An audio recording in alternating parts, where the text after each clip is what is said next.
ओम श्री गणेशाय नमः। प्रिय स्नेहीजनों, आप सभी का हमारे YouTube चैनल सनातन संस्कृति शुक्ला जी में हार्दिक स्वागत है।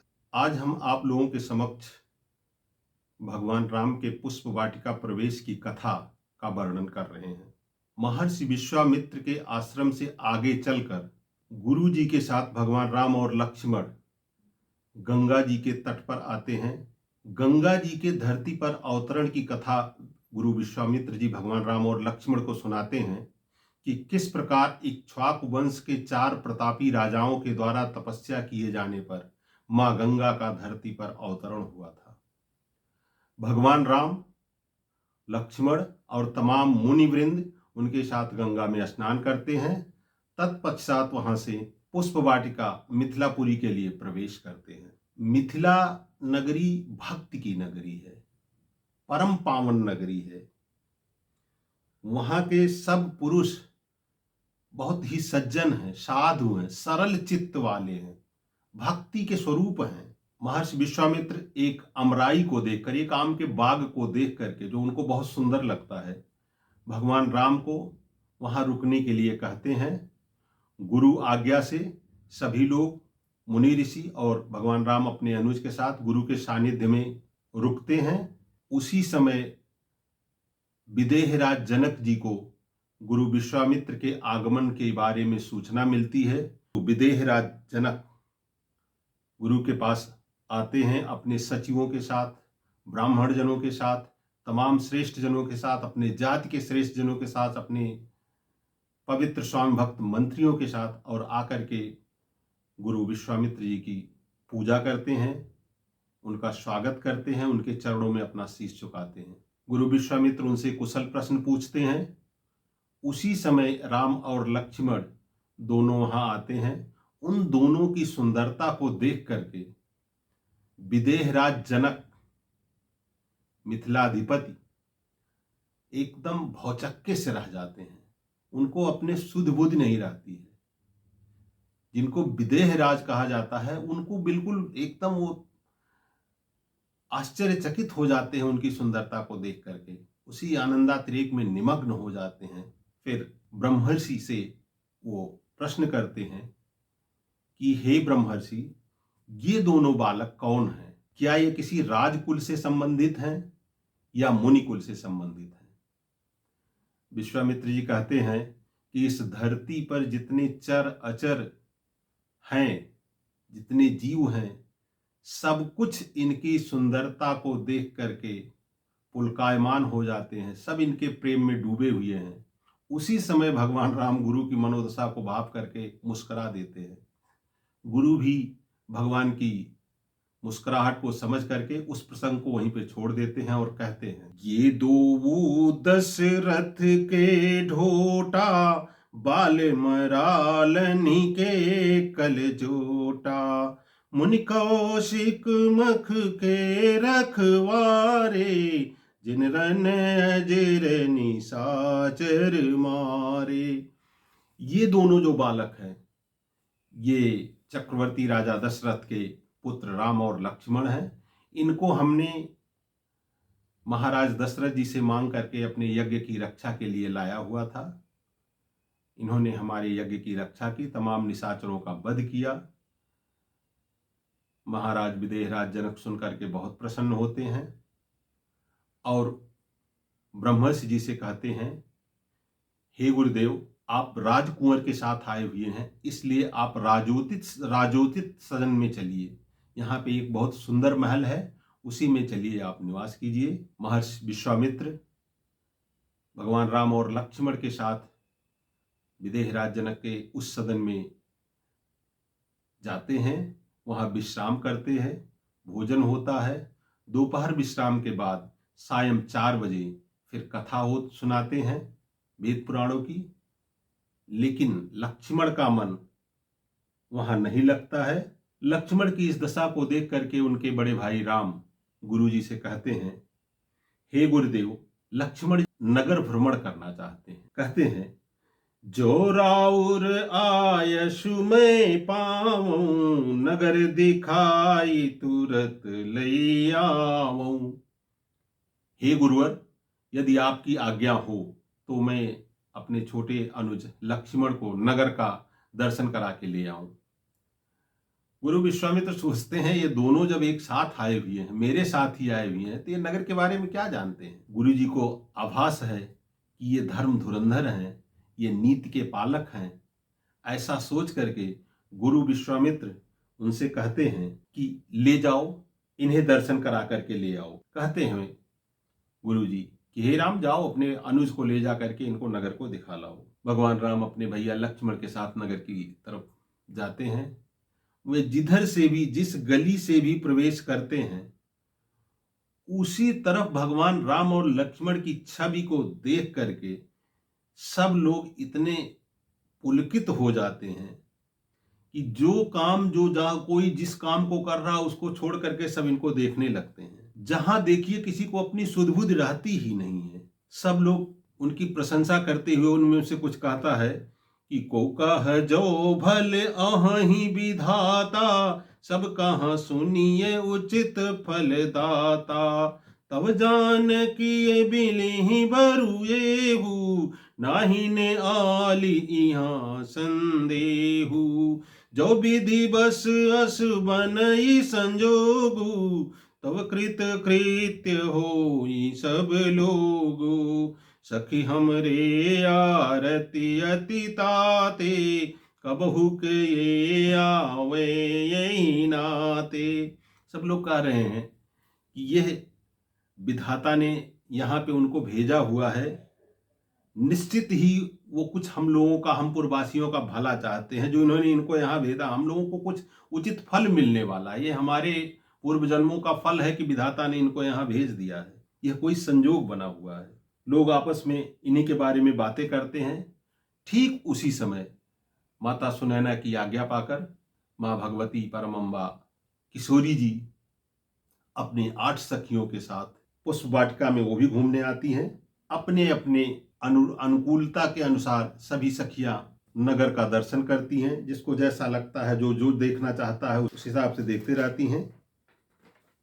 कोई सखी जब इनको लोग देखती हैं तो एकदम से वो बावली सी हो जाती हैं। इनकी सुंदरता को देख करके सभी लोग हतप्रभ रह जाते हैं। एक सखी कहती है, बोली है एक सखी, राम को देख कर रच दिए हैं विधाता ने जोड़ी सुघर।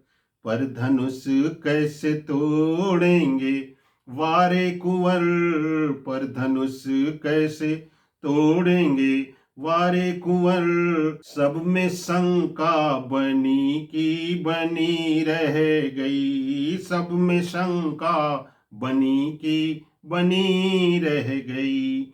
बोली दूसरी सखी, छोटे देवर है जो, पर चमत्कार इनका नहीं जानते। एक ही बार में ताड़का राक्षसी, एक ही बार में ताड़का राक्षसी। उठ सकी ना पड़ी की पड़ी रह गई, उठ सकी ना पड़ी की पड़ी रह गई। उन्हीं सखियों में से एक सखी कहती है कि ये जो दोनों भाई आए हुए हैं, ये गुरु विश्वामित्र जी के साथ आए हुए हैं। ये उनके यज्ञ की रक्षा के लिए आए हुए हैं। एक ही बाण में इन्होंने सुबाहु की माता ताड़का का वध कर दिया था। अन्य राक्षसों का भी इन लोगों ने संहार कर दिया था। सखियां आपस में इस तरह बातचीत करती हैं। ये हर सही बर सही सुमन, सुमुख सुलोचन वृंद। जाहि जहाँ जह बंधु दो, जहाँ तहाँ परमानंद। जहां जहां ये दोनों भाई जिधर जिधर भी जाते हैं वहां परमानंद प्राप्त हो जाता है। ये दोनों आनंद को भी आनंद प्रदान करने वाले हैं। इस प्रकार भगवान राम अपने अनुज के साथ पूर्व दिशा में मख को दिखाने के लिए जाते हैं, यज्ञ स्थल को दिखाने के लिए ले जाते हैं। तत्पश्चात यज्ञ स्थल को देखने के पास साथ वो देर ना हो जाए, लक्ष्मण को लेकर के भगवान राम गुरु विश्वामित्र जी के पास आते हैं। और जिस जिस तरह से उन्होंने नगर का दर्शन किया था, वह सब ठीक उसी प्रकार से बताते हैं। मुनिवर पूजा करने के बाद संध्या बंदन इत्यादि करते हैं। संध्या बंदन होने के बाद, भोजन के बाद फिर विश्राम का समय आता है। मुनिवर शयन कीन्ही तब जाई, लगे चरण चापन दो भाई। बार बार मुनि आज्ञा दीन्ही, रघुबर जाई शयन तब कीन्ही। चापत चरण लखन उर लाए, सबये सप्रेम परम सचु पाए। पुनि पुनि प्रभु कह सोवं ताता, पौड़े धरि उर पद जल जाता। गुरु विश्वामित्र के चरणों को दोनों भाई पहले दबाते हैं। बार बार गुरु विश्वामित्र जी उनको कहते हैं, जाओ राम अब सो जाओ। फिर जब दोनों शयन करने के लिए आते हैं तो लक्ष्मण जी भगवान राम के चरण तक दबाते हैं। भगवान राम बार बार उनसे कहते हैं, जाओ लक्ष्मण अब सो जाओ। तब जा करके लक्ष्मण जी पौड़ते हैं, सोते नहीं है पूरी तरह से, क्योंकि सेवक सदैव सजग रहता है। सेवक का काम ही होता है सेवा करना। लक्ष्मण जी सेवक हैं प्रभु के, इसलिए वो सोते नहीं है। जबकि भगवान राम शयन करते हैं और वो सोते नहीं, पौड़ते हैं। पौड़ने का मतलब इस तरह से बैठे रहना, ऐसे इसी मुद्रा में ऐसे करके। उठे लखन निशि बिगत मुनि, अरुण शिखा सुनि कान। गुरु ते पहिले ही जगत पति, जागे राम सुजान। अरुण शिखा, अरुण शिखा की वाणी को सुन करके लक्ष्मण जी एकदम उठ जाते हैं, क्योंकि वो पौड़े हुए थे, वो सोए नहीं हुए थे। जबकि भगवान राम, जगतपति भगवान श्री राम, गुरु के जगने के पहले ही वो जग जाते। गुरु ते पहले ही जगे, गुरु से पहले ही वो जग जाते हैं। जबकि लक्ष्मण जी उठते हैं। उठे लखन निश बिगत मुनि, अरुण शिखा सुनिकान। अरुण शिखा के ध्वनि को कान में सुन करके एकदम से लक्ष्मण उठ जाते हैं। इस प्रकार दोनों भाई शौचादि स्नान इत्यादि से निवृत्त होकर के ब्रह्म मुहूर्त में गुरु जी के चरणों में आकर के प्रणाम करते हैं। समय जाने गुरु आय सुपाई, लेने प्रसून चले दो भाई। गुरु जी की आज्ञा से वो पुष्प, तुलसी दल इत्यादि लेने के लिए दोनों भाई जाते हैं। अब प्रभु राम का पुष्प वाटिका में प्रवेश हो रहा है। वहां पे 6 ऋतुओं के पक्षी कलरव कर रहे हैं। ऐसा लगता है जैसे 6 ऋतु एक साथ ही, पहला ऐसा होता शरद ऋतु, बसंत ऋतु, शिशिर ऋतु, हेमंत ऋतु, ग्रीष्म ऋतु, इन सब का अलग अलग वो होता है। और हर पक्षियां हर एक ऋतु में नहीं रहती हैं, लेकिन उस उपवन में 6 ऋतु के पक्षी, पशु पक्षी कलरव कर रहे हैं। इतनी वहां की सुंदरता है कि वहां सारे जितने भी पशु पक्षी जानवर इत्यादि सब कलरव कर रहे हैं। बेल लताएं सब बढ़ी हुई हैं, पुष्पित पल्लवित हैं। अब यहां देखिए, ये एक योगी की वाटिका है। योगी कौन है? विदेहराज जनक एक योगी हैं। योगी मीन्स जोड़, और वो किससे जुड़े हुए हैं? परमात्मा से। विदेहराज जनक परमात्मा से जुड़े हुए हैं। अब जब योगी खुद परमात्मा से जुड़ा हुआ है तो वहां तो आनंद रहेगा ही, वो भी उनके वाटिका में। तो ये विदेहराज जनक की वाटिका है, क्योंकि वो परमात्मा से खुद वो जुड़े हुए हैं, योगी हैं, इसीलिए वहां पे इतना अनुपम छटा है। वृक्ष फलदार हैं, झाड़ वगैरह सब पुष्पित पल्लवित हैं। और पक्षी के बारे में बाबा ने लिखा है, चातक कोकिल कीर चकोरा, कुजत बिहंग नटत कल मोरा। नव पल्लव फल सुमन सुहाए, निज संपत्ति सुर रुख लजाए। वाटिका के मध्य एक सरोवर है वहां पे। उसी वाटिका के बिल्कुल बीच बीच में एक सरोवर है। उसकी सीढ़ियां, जो सोपान है, वो रत्न जड़ित है, मड़ियों से एकदम सजी हुई हैं। बहुत सुंदर है, बहुत सुसज्जित है। उसके विमल जल में अनेकों रंगारंग कमल के फूल खिले हुए हैं। जल पक्षी कलरव कर रहे हैं, भंवरे गुंजायमान कर रहे हैं। हर तरफ जिधर देखिए उधर आनंद ही आनंद छाया हुआ है। अब आपको यहाँ एक चीज और बता दें, आपका भी जो कुछ भगवान ने दिया हुआ है, चाहे छोटा घर चाहे छोटी जगह, उसको हमेशा आप सजा संवार के रखिए। जैसे वहां पे उस वाटिका को सजा के संवार के रखा हुआ है, ठीक उसी तरह से आपका छोटा बड़ा जो भी जगह है उसको बिल्कुल सुसज्जित रखिए। धन के 3 गति है। एक पहली गति है दान, दूसरी गति है जीवन के लिए उसका उपयोग करना, और तीसरी गति उसको सभी लोग जानते हैं, विनाश। पहली गति है दान। अगर आपके पास धन है, ईश्वर ने दिया हुआ है, तो उसका यथोचित दान कीजिए, और जो बचे उसमें में से अपने जीवन के लिए उपयोग में आने वाली जितनी जरूरतें हैं उसका प्रयोग कीजिए। उसको कहीं छुपा करके रखने से कि हमारा यहाँ पड़ा हुआ है वहाँ पड़ा हुआ है, ऐसा रखने से उसका कोई उपयोग नहीं है। उसका उपयोग कीजिए अपने जीवन को सुखमय बनाने के लिए, क्योंकि यह पता नहीं है कब तीसरी गति आ जाएगी, इसका कब विनाश हो जाएगा, इसका कुछ निश्चित नहीं है। यह सरोवर भी जो उस वाटिका के मध्य में है, यह भगवान राम को भी आनंदित कर रहा है। इतना सुंदर है कि भगवान राम को भी आनंदित कर रहा है। इस तरह से भगवान राम वहां से पुष्प और तुलसी दल वहां के माली जनों की आज्ञा लेकर उसको तोड़ रहे हैं, और तोड़ के ले जाकर के गुरु जी के चरणों में देते हैं। उधर किशोरी जी भी माता की आज्ञा से वहां पे गौरी जी के मंदिर में उनकी पूजा करने के लिए आई हुई थी। प्रभु श्री राम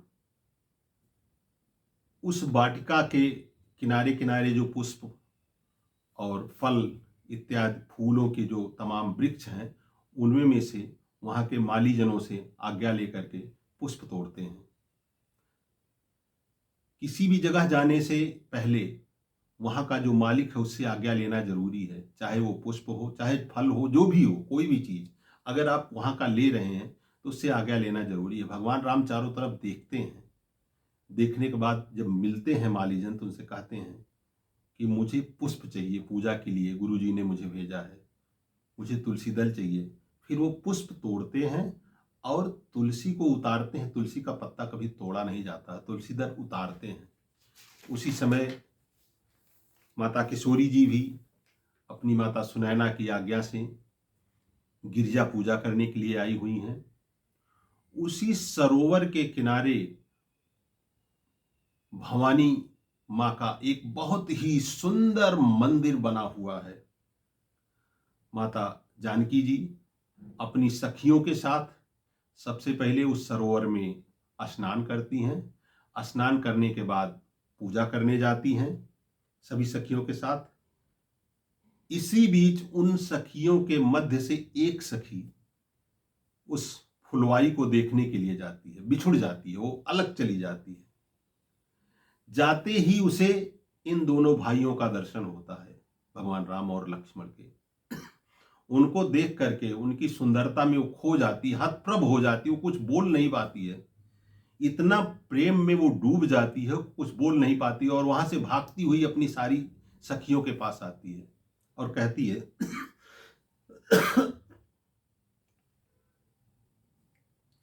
हे सखी, अरे चलो उधर चलो, पूजा बाद में कर लेना। वहां पे 2 लोग आए हुए हैं, अति सुंदर है।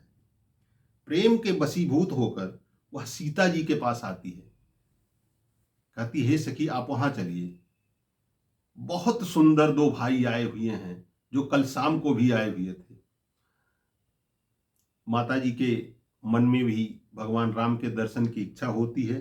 वह उस सखी को अपने आगे करके, सबसे आगे उस सखी को अपने आगे कर लेती हैं, और आगे करके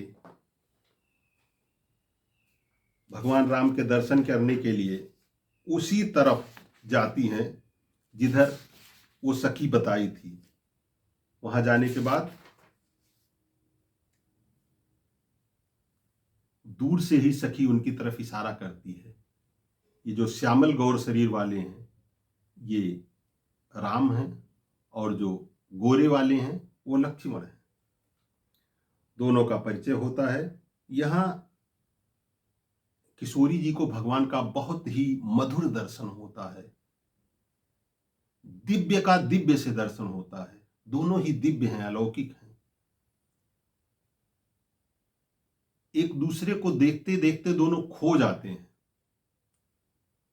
जब देर होने लगता है का ये प्रसंग तो बहुत बड़ा है, मानस में बाबा तुलसीदास जी ने बहुत बड़ा ये प्रसंग लिखा हुआ है।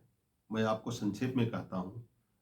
जब काफी देर हो जाता है तब सखी कहती है, अभी पूजा छोड़ के आए हुए हैं, अभी चलिए पहले हम माता गौरी की पूजा कर लें, क्योंकि पूजा हमारी पूरी नहीं हुई है। लेकिन दोनों एक दूसरे को अपलक नेत्रों से देख रहे हैं। भगवान राम को भी मर्यादा का एहसास होता है और उसी समय वो वहां से जाने लगते हैं। लेकिन जाने के पहले, माता जानकी के जाने के पहले, प्रेम की स्याही से किशोरी जी के सुंदर रूप को अपने हृदय में बसा लेते हैं, उसका फोटो बना लेते हैं। इधर माता जी भी उनके स्वरूप को अपने हृदय में धारण कर लेती हैं और धारण करने के बाद वहां से फिर गौरी पूजा के लिए गौरी मंदिर में आने लगती हैं। मंदिर में पहुंचने के बाद वहां फिर वो माता जी का पूजा करती हैं, गौरी जी की वंदना कर रही हैं। वंदना का अर्थ होता है धन्यवाद भी। पूजा करते करते माता जी को धन्यवाद भी दे रही हैं, वंदना उनकी कर रही हैं।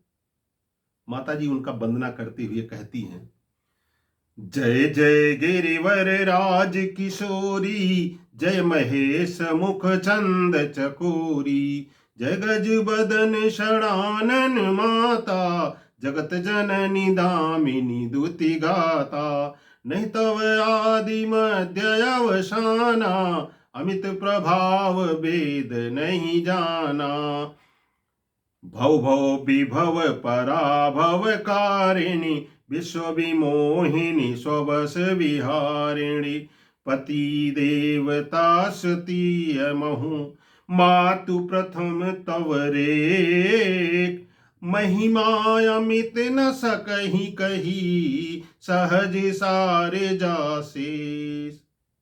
माता जी उनकी अनेकों प्रकार से वंदना करती हैं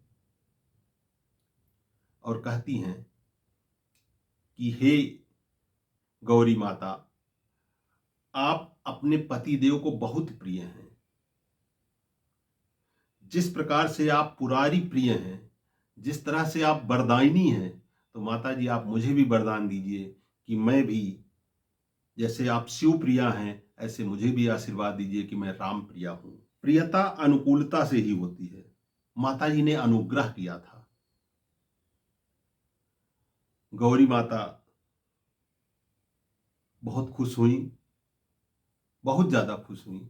माता जी ने जब गौरी माता से अनुग्रह किया, मोर मनोरथ जानहु नीके, बसहु सदा उर पुर सब ही के, विनय प्रेम बस भई भवानी, खसी माल मूरति मुस्कानी। माता जानकी जी ने माता गौरी से कहा, हे मां, मोर मनोरथ जानहु नीके, आप अच्छी तरह से जानती हैं कि मेरी मनोरथ, मेरा मनोरथ क्या है, मेरी इच्छा क्या है, इसलिए आप मुझे राम प्रिया होने का वर दीजिए, मांगती हैं। और जब इस तरह से विनय करती हैं तो भवानी जी बहुत प्रसन्न होती हैं। उनके गले से जो माला है, फूलों की माला जो है, वो हिल जाती है और वो कहती हैं, सुनिसिय सत्य आशीष हमारी, पूजहि मन कामना तुम्हारी। हे सीते, सुनिए, यह मेरी आशीष सत्य है, मैं सत्य बोल रही हूं। जिसकी तुम पूजा कर रही हो, जिसकी पूजा तुम्हारे मन के द्वारा हो रही है, नारद बचन सदा सची साचा, सोबरु मिलहि जाहि मनुराचा, जिसकी रचना अपने मन में आपने कर ली है, जिस वर की रचना अपने मन में आपने, जिस वर को अपने मन में आपने बना लिया है, जिस फोटो को अपने हृदय में धारण कर लिया है, आपको वही वर मिलेगा। ये माता गौरी जी आशीर्वाद देती हैं। गौरी जी कहती हैं, मन जाहि राचो मिलिहि सोबर सहज सुंदर सांवरो, करुणा निधान सुजानशील स्नेह जानत रावरो, यही भांति गौरी असीस सुनिसिय सहित ही हर्षि अली, तुलसी भवानी पूजी पुनि पुनि मुदित मन मंदिर चली, तुलसी भवानी पूजी पुनि पुनि मुदित मन मंदिर चली। माता जी जब इस तरह से गौरी जी को अपने अनुकूल से देख रही हैं, जब उनका यह वरदान मिल जाता है, उनके आशीष मिल जाते हैं, तो वो भवानी जी की बार बार पूजा करती हैं। तुलसी भवानी ही पूज पुनि पुनि, बार बार उनकी बारंबार पूजा करती है। और पूजा करते हुए मुदित मन मंदिर चली, अपने महल की तरफ जाती है। यहां सोरठा में एक दिया हुआ है, रावरो शब्द का प्रयोग हुआ है, स्नेह जानत रावरो। यदि आप किसी को स्नेह करते हैं तो वह निश्चित रूप से आपको भी स्नेह करेगा। आप किसी को भी प्रेम से मिलते हैं, किसी के साथ स्नेह करते हैं, तो निश्चित रूप से यह जानिए कि वह भी आपको स्नेह करेगा ही। माता भवानी उनको कहती हैं, रावरो, स्नेह जानत रावरो। रावरो शब्द का प्रयोग होता है आपके लिए। आप एक सम्माननीय शब्द है। भवानी जी सीता को रावरो कहती हैं, आप कहती हैं, क्यों? क्यों उनको सम्मान के साथ बुलाती हैं? क्योंकि वो जानती हैं, आदि शक्ति जहि जग उपजाया, सो अवतरहि मोर यहु माया, उपजहि जासु अंश गुण खानी, अगणित उमा रमा ब्रह्मानी। माता सीता को भवानी जी मैया रावरो कहकर उनका सम्मान कर रही हैं, क्योंकि वे जानती हैं कि इनके अंश मात्र से ही अनगिनत उमा रमा ब्रह्मानी प्रकट होती हैं। वो उनकी महिमा को जान रही हैं, इसीलिए उनको रावरो कहा करके प्रयोग कर रही हैं। तुलसीदास जी ने यहाँ मानस में बहुत ही अच्छा लिखा हुआ है, करुणा निधान सुजान शील स्नेह जानत रावरो। वो जो करुणा निधान है, स्नेह के सागर हैं, शील के सागर हैं, वो रावरो मीन्स तो आपके स्नेह को जानते हैं। भगवान राम आपके स्नेह को जानते हैं, इसलिए आपको वही वर मिलेगा जिसका आपने मन में रचना की है। आपने भगवान राम को स्नेह किया है तो वह भी तुम्हारे स्नेह को पहचानते हैं। हमें भी एक दूसरे को आदर देना सीखना चाहिए। आदर से आदर मिलेगा ही। हम प्रेम करते हैं किसी को, यह हमारा आनंद है, लेकिन अगर दूसरा व्यक्ति भी आपसे उसी तरह से प्रेम करता है तो उसका भी आनंद है। यही प्रेम का आनंद है। माता आशीर्वाद करके बार बार मां भवानी की पूजा करते हुए अपने भवन को चली जाती हैं। बाबा ने इस सोरठा में लिखा हुआ है, जानि गौरी अनुकूल, सियहि हर्ष न जाई कहीं, मंजुल मंगल मूल, बाम अंग फरकन लगे। स्त्रियों का बाया अंग शुभ माना जाता है और पुरुषों का दक्षिण अंग। माता जी का बाया अंग फड़कने लगा है, यह शुभ का संकेत है। पूजा करने के बाद वो वहां से चली जाती हैं। उधर वहां पहुंचने पर माता सुनैना को जो जो घटनाएं घटित हुई हैं वो सब उनसे वर्णन करती हैं। इधर गुरुदेव के पास भगवान राम और लक्ष्मण आते हैं, पुष्प और तुलसी दल देते हैं। गुरु जी का पूजा संपन्न होता है। गुरु भगवान उन दोनों को आशीर्वाद देते हैं, फल मनोरथ होई तुम्हारे, राम लखन सुनु भय सुखारे। दोनों लोगों को आशीर्वाद देते हैं करि भोजन मुनिवर विज्ञानी, लगे कहने कछु कथा पुरानी। इस प्रकार भोजन वगैरह करने के बाद जो मुनिवर हैं कुछ कथा कहते हैं। रात्रि बीतती है, प्रातः काल होता है। उधर विदेहराज जनक अपने कुल पुरोहित सतानंद जी से कहते हैं कि आप जाकर के महर्षि विश्वामित्र जी को भगवान राम और लक्ष्मण के साथ यज्ञशाला में ले आइए। सतानंद जी आकर के गुरु विश्वामित्र जी से यज्ञशाला में आने के लिए कहते हैं। इसके आगे की कथा अगले अंक में। तब तक के लिए जय श्री सीताराम। बंधुओं, यदि यह वीडियो आपको पसंद आया हो तो इसको लाइक करें, शेयर करें और सब्सक्राइब करें। जय श्री सीताराम।